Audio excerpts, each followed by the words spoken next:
ആദ്യ ഇപ്പൊ ഇതിലത്തെ ക്യാരക്ടർ എങ്ങനെയാ പോണത്?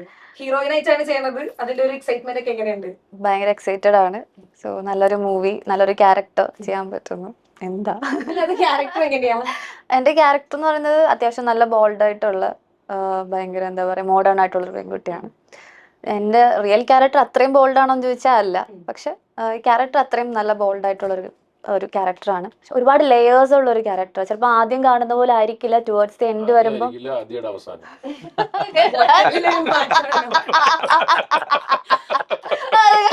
നല്ല അല്ല അതല്ല ഫ്രീ ടൈമിലേ നമുക്ക് ബമ്പർ ചിരിയിലൊന്ന് മുട്ടണം.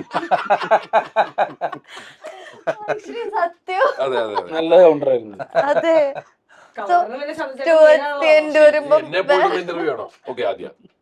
ടുവേർഡ്സ് ദി എൻഡ് വരുമ്പോ ഭയങ്കര ചേഞ്ച് ഉണ്ടാവും. ആദ്യം കാണുന്ന ഒരു ആളെ പോലെ ആയിരിക്കും.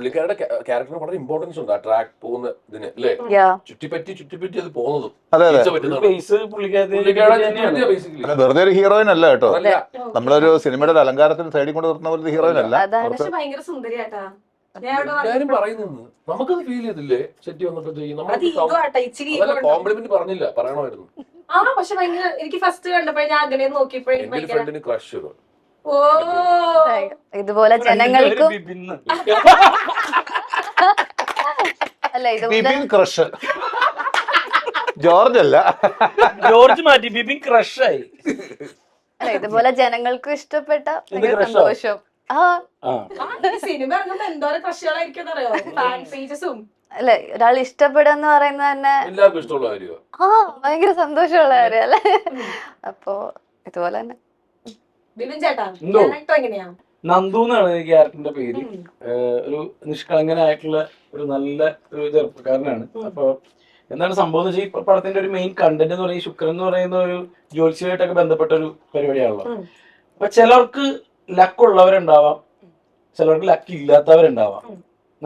നമ്മള് എപ്പോഴും കമ്പാരിസൺ ചെയ്യുമ്പോൾ അവനൊക്കെ തന്നെ ഭാഗ്യം, കാരണം നമുക്ക് കിട്ടാത്ത വേറൊരുത്തിന് കിട്ടണമെന്ന് നമ്മൾ നേരെ അവന്റെ കഠിന പ്രയത്നത്തിനായിരിക്കില്ല പറയുന്നത്, നേരെ ലക്ക് വെച്ചിട്ട് നമ്മൾ സാഹചര്യങ്ങളൊന്നും പറയില്ല. ഇല്ലില്ല, അവരെന്തോരം കഷ്ടപ്പെട്ടിട്ടായിരിക്കും അവിടെ എത്തിയെന്നുള്ളത് വിടും. ഭാഗ്യമാണെന്ന് പറയും. അപ്പൊ അങ്ങനെ വലിയ ഭാഗ്യം ഇല്ലാത്ത ഒരുത്തിന് ഈ പടത്തില് എന്റെ ക്യാരക്ടർ അത് ആളുകളായിട്ട് എനിക്ക് തോന്നുന്നത് ഒരുപാട് പേർക്ക് റിലേറ്റ് ചെയ്യാൻ പറ്റുന്ന ക്യാരക്ടറാണ്. ചേട്ടൻ പറയുമ്പോ തന്നെ നമുക്കത് കുറെ ഇപ്പൊ എന്റെ ഉള്ളിൽ തന്നെ കുറെ ആൾക്കാരുടെ മുഖമൊക്കെ വന്നു അങ്ങനെ പറയണത്. രണ്ടുപേരെ പേര് പറയും. പേര് പറ ലക്കില്ലാത്ത രണ്ടുപേര്. ഒന്ന് അമിതാഭ് ബച്ചനും പറ. അങ്ങനെ ചോദിച്ചൂടാ, ഞാൻ ചോദിച്ചു. ശരിക്കും ഈ ലക്കും ഹാർഡ് വർക്കും തമ്മിലുള്ള ഒരു കോൺട്രവേഴ്സി ശരിക്കും ഉണ്ടല്ലേ? ഏതാണ് മുന്നിൽ നിൽക്കുന്നതെന്ന് ഇക്കൊക്കെ തോന്നിയേക്കുന്നത്? അതെ അതെ അതെ, നമ്മൾ ഹാർഡ് വർക്ക് വേണം. നമ്മൾ ഭാഗ്യത്തിൽ മാത്രം വിശ്വസിച്ച് നമ്മൾ ഒരു കാര്യത്തിലും മുമ്പോട്ട് പോകാതിരിക്കുന്നതല്ല. ഹാർഡ് വർക്ക് വേണം. ഹാർഡ് വർക്ക് ചെയ്യുമ്പോൾ അതിന്റെ പുറകെ ഭാഗ്യം വരും. ഹാർഡ് വർക്ക് നമ്മൾ ചെയ്ത് എന്തായാലും ഭാഗ്യം ഉണ്ടാവും. ആ ഹാർഡ് വർക്ക് ചെയ്യുന്നത് നേരായ റൂട്ടിലാണോ എന്ന് മാത്രം നോക്കിയാൽ മതി. ചിലർ പറയും ഞാൻ ഒരുപാട് കഷ്ടപ്പെട്ടിട്ട് എവിടെ എത്തിയില്ല എന്ന്. അവർ കഷ്ടപ്പെടുന്നുണ്ടാവും, ശരിയായ രീതിയിലാണോ കഷ്ടപ്പെടുന്നുള്ളതാണ് അതിൻ്റെ ചോദ്യം.